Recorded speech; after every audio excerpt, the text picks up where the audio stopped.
Comparing the discussion of Jesus' stance vis-à-vis different Jewish groups with Josephus' description of main Jewish factions, one notices an important omission in the synoptic survey. We encounter no Essenes there. We have discussed a polemical rejection of the sharp dichotomy, something like that of the sons of light, sons of darkness in the Dead Sea Scrolls. Such a rejection stands out in the last antithesis of the Sermon on the Mount and maybe elsewhere, for example in the parables, where also Essenes are not mentioned by name. The Gospel narrative seems rather to view the rejected dichotomy as being of a broader circulation, not as belonging to a particular sect. At least it doesn't say that it comes from the Essenes. The same goes for the three-crown messianic scheme, which, as we observed, the synoptic tradition full-heartedly embraces, adjusting it to Jesus' biography. The explicit sons of light versus something like sons of darkness terminology appears once in Luke chapter 16.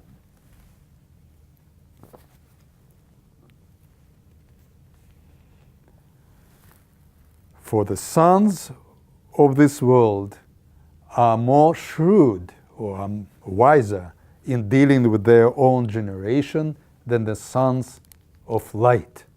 And I tell you, make friends for yourself by means of unrighteous mammon, unrighteous money, so that when it fails, they may receive you into their habitations. But again, the proponents of that terminology, son of light, are not called by name. And of course, Jesus' line of thinking here is very different from that of the scrolls.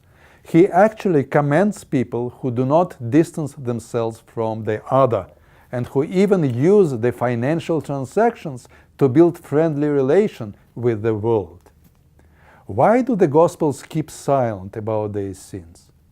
There was a suggestion that since some former Essenes joined the Jesus movement and acquired their dominant position, they suppressed their explicit criticism of their earlier host community. However, the supposition of such a massive quote-unquote Essene influx can hardly be substantiated.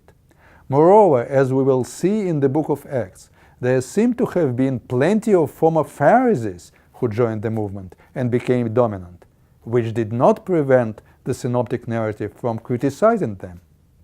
Another explanation could be that unlike Josephus, that religious traveler who on purpose went places to observe various groups, the synoptic tradition was formed in Jerusalem and/or Galilee. Those are locations where the organized presence of the Essenes might have not been felt, though some of their ideas were current. Still, why of all the factions described by Josephus the Gospels ignore only the Essenes remains an unresolved issue.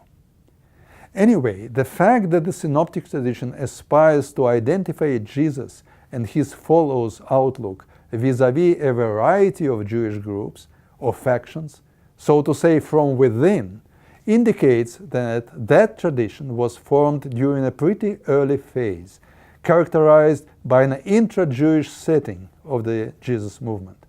We will see how the situation changes in the Gospel of John.